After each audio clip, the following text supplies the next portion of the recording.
सोचिए, एक ऐसा युद्ध जिसमें दुनिया का सबसे ताकतवर देश जानबूझकर एक ऐसी रणनीति बना रहा है जिससे जमीनी तौर पर जीतना मतलब लगभग नामुमकिन हो। हाँ, और अजीब बात यह है कि उस तथाकथित हार में ही उनकी सबसे बड़ी आर्थिक जीत छिपी हो। बिल्कुल।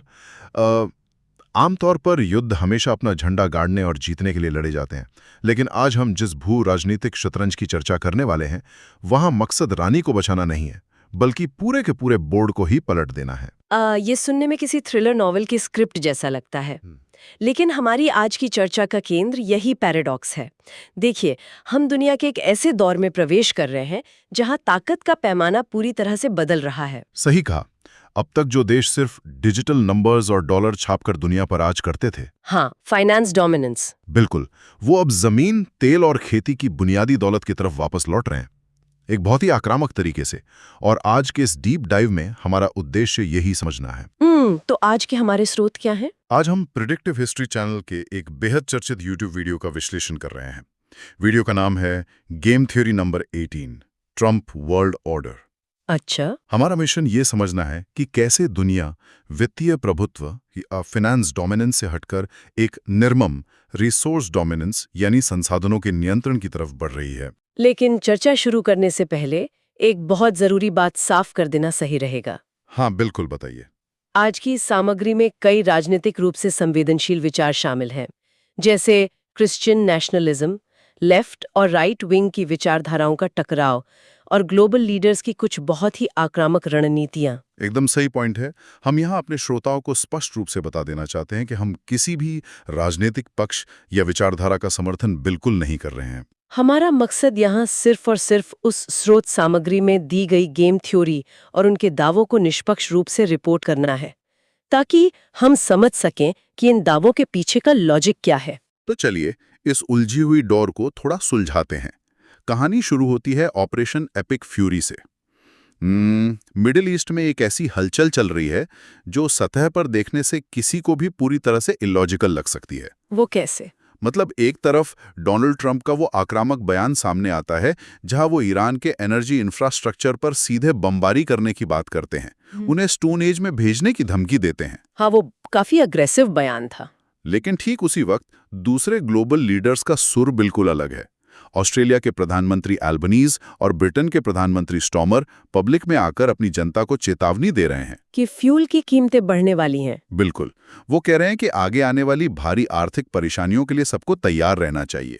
ये कॉन्ट्राडिक्शन, ये विरोधाभास बहुत अजीब है। देखिए, ये विरोधाभासी दरअसल सबसे पहला इशारा है कि यहाँ कन्वेंशनल मिलिट्री वॉरफेयर नहीं चल रहा है। क्या मतलब? अगर मकसद सिर्फ एक छोटा सा सर्जिकल स्ट्राइक या शक्ति प्रदर्शन होता, तो आने वाले ग्लोबल फ्यूल क्राइसिस की इतनी गंभीर चेतावनियां खुलेआम नहीं दी जाती। हाँ, वो बात तो है। इस थियरी के मुताबिक अमेरिका शायद ये युद्ध ट्रेडिशनल तरीके से जीतने के लिए लड़ी नहीं रहा है, और इस बात की पुष्टि पेंटागन की तैयारियों के कुछ ओपन सोर्स इंटेलिजेंस इंडिकेटर्स करते हैं। उन इंडिकेटर्स की डिटेल्स ने सच में मुझे चौंका दिया था।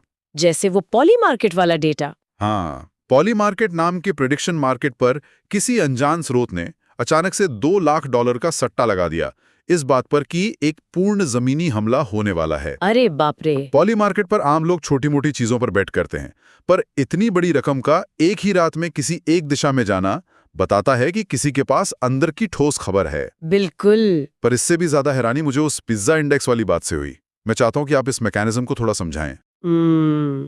पिज्जा इंडेक्स दरअसल कोल्ड वॉर के जमाने से चला आ रहा एक बहुत ही प्रैक्टिकल और सटीक इंटेलिजेंस इंडिकेटर है। अच्छा। होता क्या है कि जब पेंटागन या किसी बड़ी इंटेलिजेंस एजेंसी में किसी बड़े मिलिट्री ऑपरेशन की आखिरी तैयारियां चल रही होती हैं, तो लोगों को रुकना पड़ता होगा। बिल्कुल, वहां के टॉप ऑफिशियल्स और डेटा एनालिस्ट्स को अचानक से रात भर रुकना पड़ता है। अब जब हजारों लोग अचानक ओवरटाइम करते हैं तो उन्हें खाना चाहिए होता है, और वो पिज्जा ऑर्डर करते हैं। हाँ, ऐसे में पेंटागन के आसपास के लोकल पिज्जा रेस्टोरेंट से रात के वक्त ऑर्डर्स अचानक कई गुना बढ़ जाते हैं। इतिहास में चाहे गल्फ वॉर की शुरुआत हो या इराक इन्वेजन, इस पिज्जा इंडेक्स ने हमेशा एक बड़े ऑपरेशन के शुरू होने का सिग्नल दिया है। वाह! और हाल ही में वहां ये इंडेक्स फिर से आसमान छू रहा था। और इसके साथ एक और डिटेल जुड़ी है जो इस जमीनी हकीकत को और क्लियर करती है। वॉशिंगटन डीसी के कुछ लोकल गे बार्स के अचानक खाली होने का जिक्र। हाँ, इसका सीधा सा मतलब ये निकलता है कि वहाँ मिलिट्री और इंटेलिजेंस कम्युनिटी के लोग छुट्टियों पर नहीं है, वो सब इमरजेंसी बेस पर वापस बुलाए जा चुके हैं। और उसके ऊपर से मिडिल ईस्ट में 50,000 अमेरिकन सैनिकों की डायरेक्ट तैनाती। ये सब मिलकर इशारा करता है कि तैयारी किसी मिसाइल स्ट्राइक की नहीं, बल्कि एक लंबे और बड़े जमीनी युद्ध की है। लेकिन यहीं पर तो भूगोल सबसे बड़ी रुकावट बन जाता है। बिल्कुल। अगर ध्यान से देखें तो ईरान पर ग्राउंड इन्वेजन करना एक सुसाइड मिशन जैसा है। वहाँ जाग्रोस के पहाड़ हैं जो किसी भी हमलावर सेना के लिए एक बहुत बड़ा नाइटमेयर होते हैं। हाँ, गुरिल्ला लड़ाकों के लिए वहाँ महीनों तक छिपना और सप्लाई लाइंस काटना बहुत आसान है। जाग्रोस पहाड़ों के आगे एक विशाल और जानलेवा रेगिस्तान आता है और उसे भारी टैंक्स के साथ पार करना एकदम लॉजिस्टिकल हेल माना जाता है। और इस सब में सबसे बड़ा चोक पॉइंट है हॉर्मोज जल डमरू मध्य, यानी स्ट्रेट ऑफ हॉर्मोज। वो समुद्री रास्ता। हाँ, ये समुद्री रास्ता इतना संकरा है कि ईरान वहां आसानी से पानी के नीचे माइंस बिछाकर पूरे ग्लोबल ऑयल रूट को ब्लॉक कर सकता है और उसको साफ करने में महीनों लग सकते हैं। तो वॉशिंगटन में बैठकर स्क्रीन पर हमला प्लान करना आसान है, पर जमीन पर यह मिशन इम्पॉसिबल जैसा है। लेकिन एक सेकेंड, यही तो इस पूरे मुद्दे का सबसे बड़ा सवाल खड़ा होता है। क्या सवाल? अगर टॉप मिलिट्री जनरल्स को ये भूगोल पता है, अगर दुनिया भर के डिफेंस एनालिस्ट्स ये जानते हैं कि ये एक स्ट्रेटेजिक डेड एंड है जिसे जीता नहीं जा सकता, तो 50,000 ट्रूप्स वहां क्यों भेजे जा रहे हैं? एग्जैक्टली ये तो ऐसी स्थिति हो गई जैसे शतरंज का कोई खिलाड़ी जानबूझकर अपनी सबसे अहम रानी को ऐसी जगह रख दे जहां उसका मरना तय हो। बिल्कुल। एक नॉर्मल देखने वाला तो यही सोचेगा कि ये शख्स पागल हो गया है या इसे खेलना नहीं आता। इस बेवकूफी के पीछे क्या मकसद हो सकता है? और यही वो पॉइंट है जहां हमें उस डेम थ्योरी का असली लेंस लगाना होगा जिसका जिक्र वीडियो में किया गया है। अच्छा। देखिए, अमेरिकन मिलिट्री लीडरशिप को आमतौर पर जिस रूप में दिखाया जाता है, जरूरी नहीं कि उनका दिमाग वैसा ही काम कर रहा हो। अगर कोई ये मानकर चले कि उनका एकमात्र लक्ष्य युद्ध जीतना है, तो वो बेवकूफ लगता है। बिल्कुल। लेकिन गेम थ्योरी का पहला उसूल है, अगर सामने वाले का मूव इलॉजिकल और सेल्फ डिस्ट्रक्टिव लग रहा है, तो इसका मतलब आप उसके असली लक्ष्य को बिल्कुल नहीं समझ पा रहे हैं। मतलब उनका लक्ष्य कुछ और ही है। हाँ, क्या हो अगर लक्ष्य वहां पर झंडा गाड़ना है ही नहीं? क्या हो अगर असली मकसद उस पुराने अमेरिकन ग्लोबल एम्पायर को जानबूझकर गिराना हो, जो अब खुद उनके लिए एक आर्थिक बोझ बन चुका है? अरे बाप रे, ये एक बहुत ही रैडिकल विचार है। एक आम इंसान हमेशा यही मानता है कि कोई भी देश युद्ध सिर्फ मिलिट्री जीत के लिए लड़ता है। लेकिन यहाँ लॉजिक ये दिया जा रहा है कि इस हारने वाले युद्ध के जरिए अमेरिका दरअसल एक बहुत ही दूरदर्शी आर्थिक रणनीति को अंजाम दे रहा है। वो रणनीति जिसमें ग्लोबल इकोनॉमी को फाइनेंस डोमिनेंस से तोड़कर रिसोर्स डोमिनेंस की तरफ मोड़ना है। बिल्कुल। इस डीप मैकेनिज्म को समझने के लिए हमें थोड़ा ग्लोबल सप्लाई चेन के आंकड़ों को ध्यान से देखना होगा। मिडिल ईस्ट दुनिया का लगभग 20% तेल अकेले सप्लाई करता है। और ये तेल सबसे ज्यादा कहाँ जाता है? ये जाता है मैन्युफैक्चरिंग हब्स को, जैसे ईस्ट एशिया में जापान, चीन, ताइवान और पूरे यूरोप को। जेपी मॉर्गन की रिपोर्ट? हाँ, जेपी मॉर्गन की एक रिपोर्ट ने बहुत सफाई से चेतावनी दी थी कि अगर स्ट्रेट ऑफ हॉर्मुज़ थोड़े लंबे समय के लिए बंद हो जाता है, तो अप्रैल के मध्य तक दुनिया के इन अहम हिस्सों में तेल पूरी तरह खत्म हो सकता है। उनकी पूरी इकोनॉमी लिटरली रुक जाएगी। बिल्कुल। लेकिन स्रोत सामग्री को पढ़ते हुए जिस चीज ने मेरा दिमाग घुमाया वो सिर्फ तेल की कमी नहीं थी। और क्या था? एक नॉर्मल इंसान एनर्जी क्राइसिस का मतलब सिर्फ महंगी पेट्रोल या डीजल समझता है, पर उस लिस्ट में आगे ऐसी चीजें हैं जो सीधी तौर पर इंसानी जिंदगी और सर्वाइवल से जुड़ी हैं। आप फर्टिलाइजर्स की बात कर रहे हैं? हाँ, फॉस्फेट, अमोनियम, यूरिया, ये केमिकल कंपाउंड्स खेती के लिए सबसे ज्यादा जरूरी हैं। अगर मिडल ईस्ट सप्लाई कट करता है तो इसका मतलब सिर्फ फैक्ट्री का रुकना नहीं है। इसका सीधा मतलब है जमीन से अनाज पैदा करने की क्षमता का अचानक से आधा हो जाना। बिल्कुल। फैमिन्स आना, भुखमरी आना लगभग तय है। और मॉडर्न टेक इंडस्ट्री भी इस तबाही से अछूती नहीं रहेगी। एआई डेवलपमेंट और सेमीकंडक्टर मैन्युफैक्चरिंग के लिए कुछ स्पेसिफिक रॉ मटेरियल्स चाहिए होते हैं, जैसे हीलियम और सल्फ्यूरिक एसिड। हाँ, इनकी हैवी सप्लाई लाइन भी इस कॉन्फ्लिक्ट जोन से स्ट्रांगली जुड़ी हुई है। अब सोचिए, जब मिडल ईस्ट पूरी तरह पैरालाइज हो जाएगा, तो दुनिया के वो हिस्से जो मैन्युफैक्चरिंग जायंट हैं पर जिनके पास अपनी जमीन में रिसोर्सेज नहीं है, उनका क्या होगा? मतलब चीन, जापान और यूरोप अचानक से पूरी तरह बेबस हो जाएंगे। बिल्कुल। उन्हें अपने लोगों को खिलाने, गर्मी से बचाने और अपनी फैक्ट्रीज चलाने के लिए एक नए स्रोत पर पूरी तरह डिपेंड होना पड़ेगा। और वो नया रिलायबल स्रोत कौन होगा? North America, America, Canada, Venezuela, जहां एनर्जी और एग्रीकल्चर का बहुत बड़ा पोटेंशियल है, और किसी हद तक रूस। लेकिन एक सेकंड, मैं इस पॉइंट पर थोड़ा मजबूती से पुशबैक करना चाहूंगा, क्योंकि ये नंबर्स हजम नहीं होते। कौन से नंबर्स? अमेरिका पर इस वक्त लगभग 39 ट्रिलियन डॉलर का कर्ज है। हाँ, 39 ट्रिलियन। ये कोई छोटी रकम नहीं है। इंटरनेशनल बॉन्ड मार्केट्स इस तरह हवा में काम नहीं करते। चीन और जापान जैसे देशों ने अमेरिका को ट्रिलियन डॉलर्स उधार दिए हुए हैं। बिल्कुल दिए हैं। तो वो अपना पैसा इस नए सिस्टम में डूबते हुए शांति से क्यों देखेंगे? वो अमेरिका को ग्लोबल लेवल पर अपने कर्ज के लिए जवाबदेह क्यों नहीं बनाएंगे? यही तो इस गेम थ्योरी के मास्टर स्ट्रोक का सबसे बड़ा हिस्सा है। इसे ध्यान से समझना होगा। अच्छा, बताइए। मान लीजिए एक इंसान ने किसी दूसरे इंसान को बहुत सारा पैसा उधार दिया है। एक आम स्थिति में अगर दूसरा इंसान पैसे वापस करने से मना कर दे तो पहला इंसान उस पे केस करेगा। हाँ, उसकी प्रॉपर्टी जब्त करवाएगा। पर क्या हो अगर दुनिया में अचानक ऐसी स्थिति आ जाए जहां उस पहले इंसान के पास पीने के लिए पानी ना हो, खाने के लिए अनाज ना हो, और उसके पूरे परिवार पर अंधेरे और सर्दी में जमने का खतरा मंडरा रहा हो? बाप रे। और उस आखिरी वक्त में सिर्फ वही दूसरा इंसान हो जिसके पास साफ पानी, अनाज और तेल हो। अब जरा सोचिए, क्या वो अमीर पर मजबूर इंसान उस वक्त अपना पेपर उधार वापस मांगेगा? नहीं, वो जिंदा रहने के लिए चुपचाप उसके सामने हाथ फैलाएगा। एग्जैक्टली। ओह, तो इसका मतलब लेवरेज पूरी तरह से उल्टी दिशा में शिफ्ट हो गया।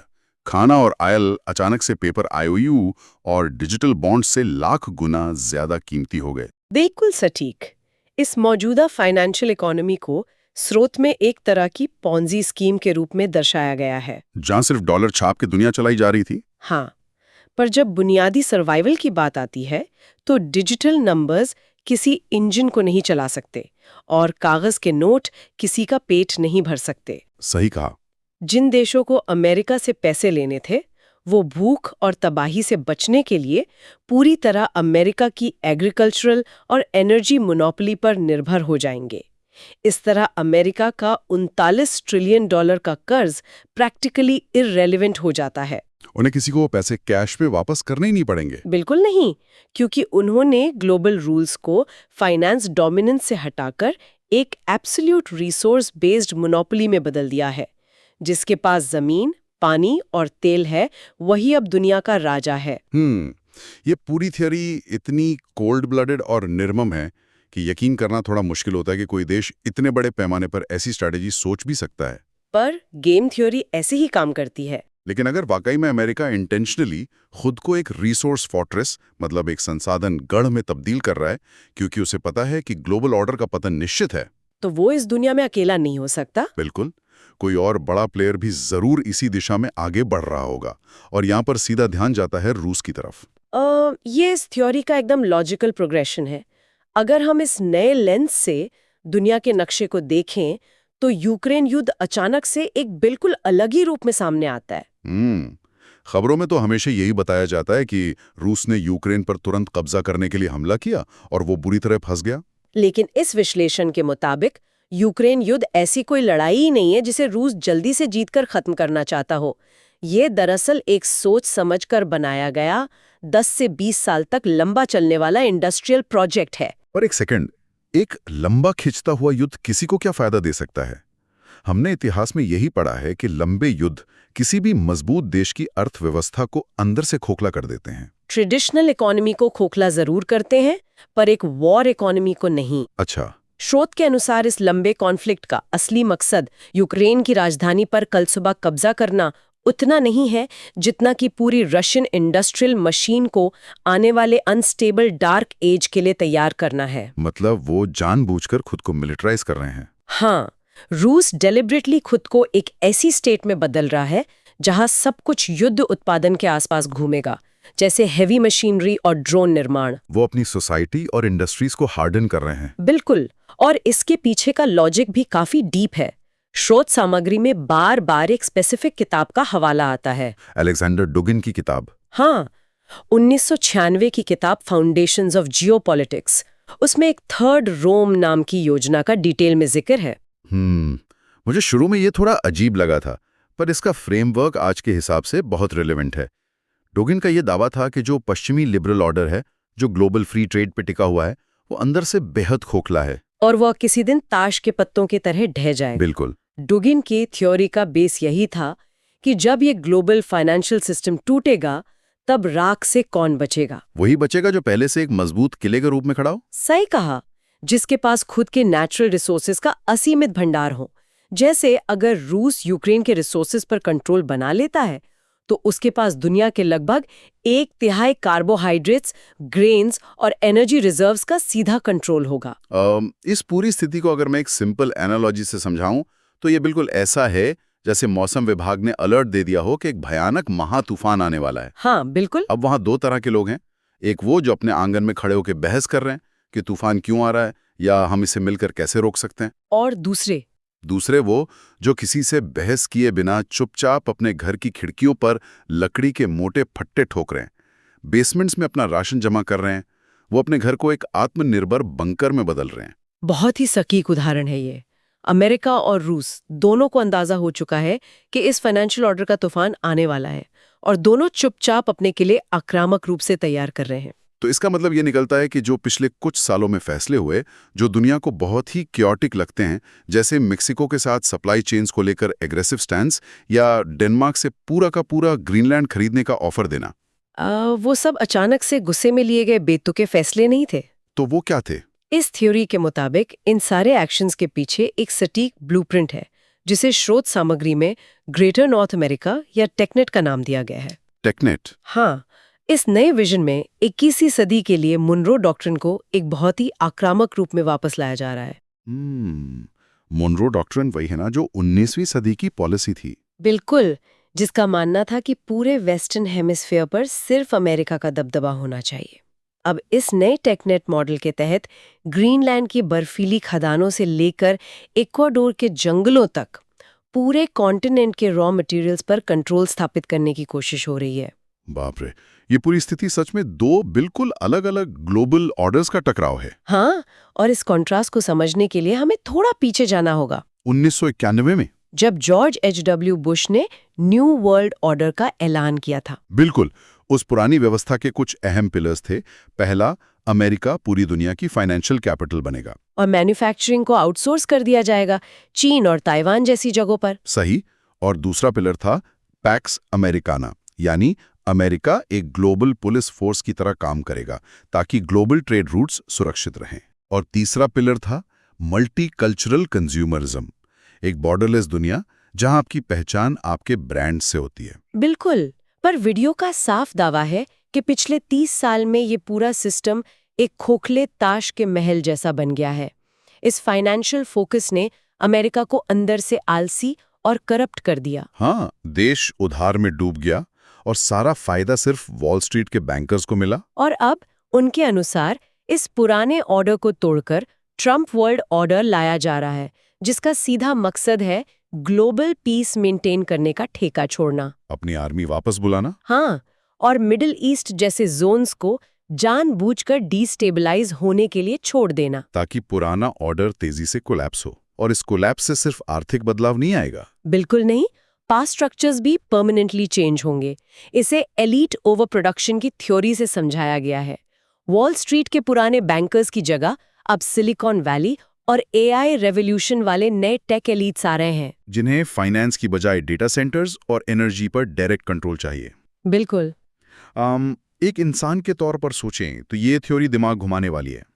ये बिल्कुल वही बात हुई कि कोई मोनोपोली का लंबा खेल खेल रहा है। हाँ, एक पॉइंट पर आकर उस इंसान को लगता है कि उस पर बहुत बड़ा कर्ज चढ़ गया है और वो हारने वाला है। तो वो हार मानने की बजाय मुस्कुराते हुए पूरा का पूरा मोनोपोली का बोर्ड ही हवा में उछाल लेता है। अरे बाप रे, क्या एनालॉजी दिया आपने। ताकि गेम ही डिस्ट्रॉय हो जाए। हाँ, और जब बाकी लोग हैरान होते हैं तो वो एक नया बोर्ड निकालता है जिसके रूल सिर्फ उसने लिखे हैं और जिसमें सारी प्राइम प्रॉपर्टी पहले से उसके नाम पर है। एग्जैक्टली। उन्होंने वाकई में पुराना बोर्ड पलटने का प्लान बनाया है और उस नए बोर्ड पर आने वाले समय की करेंसी डॉलर नहीं होगी। इस नए खेल की करेंसी होगी पानी, फॉस्फेट, हीलियम और ऊर्जा। जिसके पास ये सब है वही राजा है। तो आज के इस डीप डाइव को अगर हम समेटें तो हमने देखा कि कैसे जो भू राजनीतिक चालें हमें बेवकूफ़ी लगती हैं, वो असल में एक बहुत ही ठंडी गेम थ्योरी का हिस्सा हो सकती हैं, जहां ताकत वॉल स्ट्रीट की स्क्रीन से हटकर वापस मिट्टी और तेल के कुओं पर जा रही है।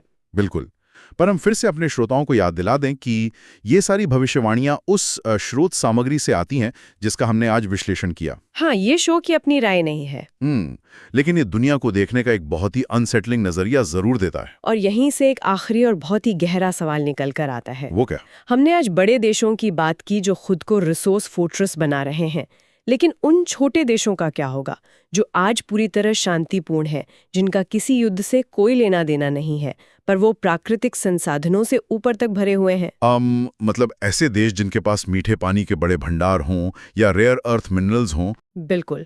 इस रिसोर्स डोमिनेंस के नए युग में, जहां साफ पानी और उर्वरक ही असली मिलिट्री पावर माने जाएंगे, क्या वो शांतिपूर्ण देश भविष्य के ग्लोबल शतरंज के नए और मजबूर मोहरे नहीं बन जाएंगे? ये तो बहुत ही डरावना विचार है। क्या आने वाले वक्त में इंसानियत के लिए असली खतरा विचारधाराओं के टकराव में नहीं, बल्कि जीने के बुनियादी संसाधनों पर कब्जा करने की इस आक्रामक दौड़ में छिपा है? एक ऐसा आने वाला कल जहां खेत में फसल पैदा करने की क्षमता दुनिया के सबसे आधुनिक हथियार से भी ज्यादा पावरफुल हो सकती है।